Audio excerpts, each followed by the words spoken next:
This year continues to get crazier as now we have Netflix co-CEO Reed Hastings resigning because of how bad 2022 was for them.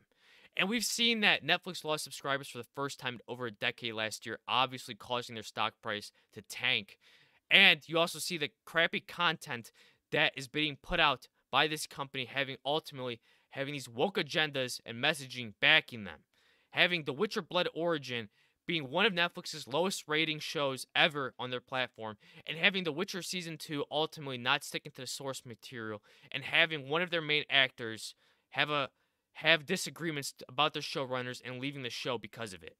And you also had cuties come out showing you how much of abomination and sick individuals are behind the scenes in Hollywood.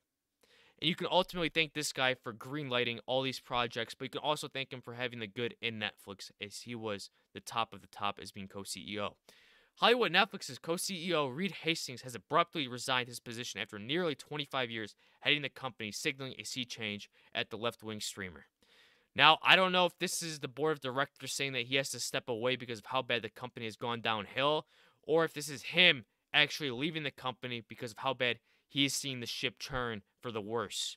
His resignation comes after Netflix concluded its worst year in nearly a decade, with its stock dropping more than 50% in 2022.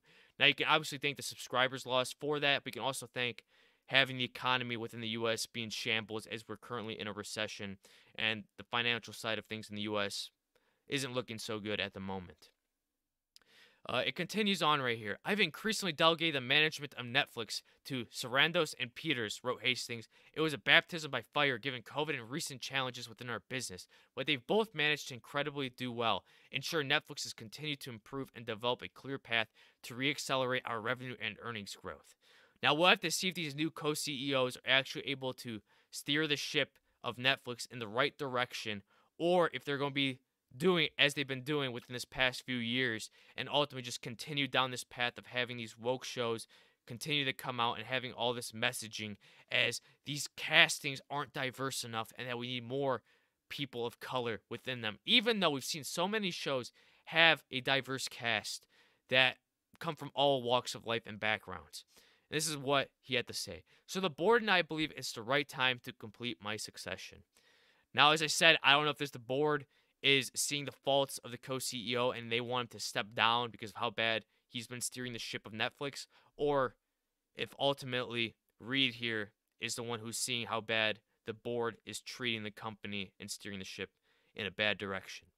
But obviously, Netflix is actually starting to do good, and I'll give them props to that, as Netflix has added more than 7 million subscribers in Q4, which has destroyed analyst expectations, as many were expecting for the company to add only around like 4.5 million subscribers, but instead they added an extra 3.1 million subscribers. Just showing you that this was all because of Wednesday. This is what happens when a streaming platform puts out good content and you have people talk about it and spreading a good word of mouth around and about, and ultimately we are seeing Netflix now succeed and gain a crap load of subscribers because of just this one series. Anyways, I like to hear your guys' thoughts on this. If you guys enjoyed, please don't forget to like, comment, subscribe, and I'll catch you on the next one. Bye-bye.